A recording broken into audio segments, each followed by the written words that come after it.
The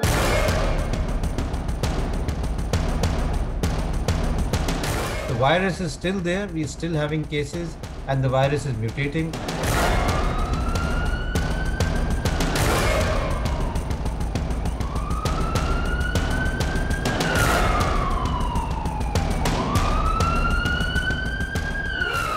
दो शब्दों के इस नाम ने हड़कंप मचा दिया है।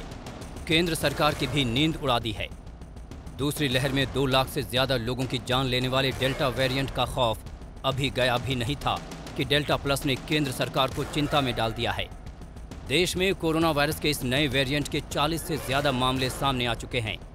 ये कितना खतरनाक है, इसका अंदाजा आप इसी बात से लगा सकते हैं कि केंद्र सरकार ने इसे वेरिएंट ऑफ कंसर्न घोषित कर दिया है। केंद्रीय स्वास्थ्य मंत्रालय ने महाराष्ट्र, केरल और मध्य प्रदेश को एडवाइजरी जारी की है। ये वो राज्य हैं जहां डेल्टा प्लस के मरीज मिले हैं। उनसे कहा गया है कि वो टेस्टिंग, ट्रैकिंग और वैक्सीनेशन में तेजी लाएं। वहां के पॉजिटिव केस के सैंपल जुटाकर उन्हें तत्काल जीनोम सीक्वेंसिंग के लिए भेजें। जीनोम सीक्वेंसिंग से पता चलेगा कि वायरस कैसे अपना रूप बदल रहा है। Now we have given instructions to all my subordinate officers that the index cases of these Delta plus variant should be monitored very closely. That means the detailed information about the index cases should be collected and should be kept for study. The state has taken an initiative that whether it has spread across Maharashtra. So we are taking samples, every district 100 samples. Delta की तरह ही delta plus के भी सबसे ज्यादा case Maharashtra में सामने आए हैं।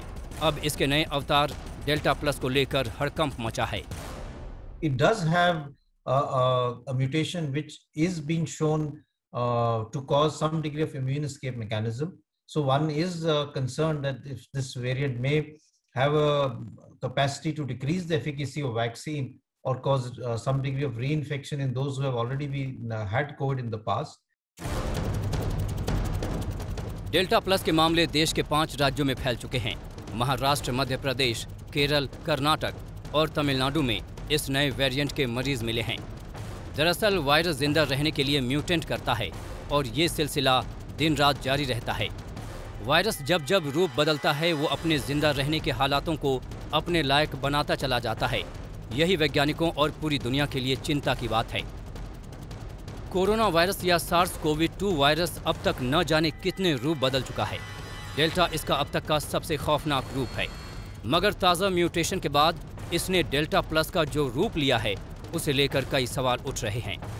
मगर जानकारों की माने तो अगर डेल्टा प्लस अपने डेल्टा वेरिएंट का कामयाब म्यूटेशन है तो ये इसमें उसके सारे खतरों के होने की आशंका है।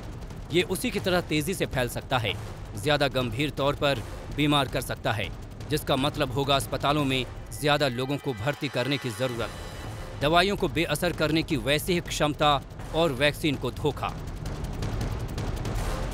डेल्टा प्लस वेरिएंट का पहला केस इसी साल मार्च में यूरोप में मिला था। अब ये भारत समेत 10 देशों में फैल चुका है। इस पर वैज्ञानिकों की नज़र बनी हुई है, मगर इन सब के बीच तीसरी लहर का खतरा भी बढ़ रहा है।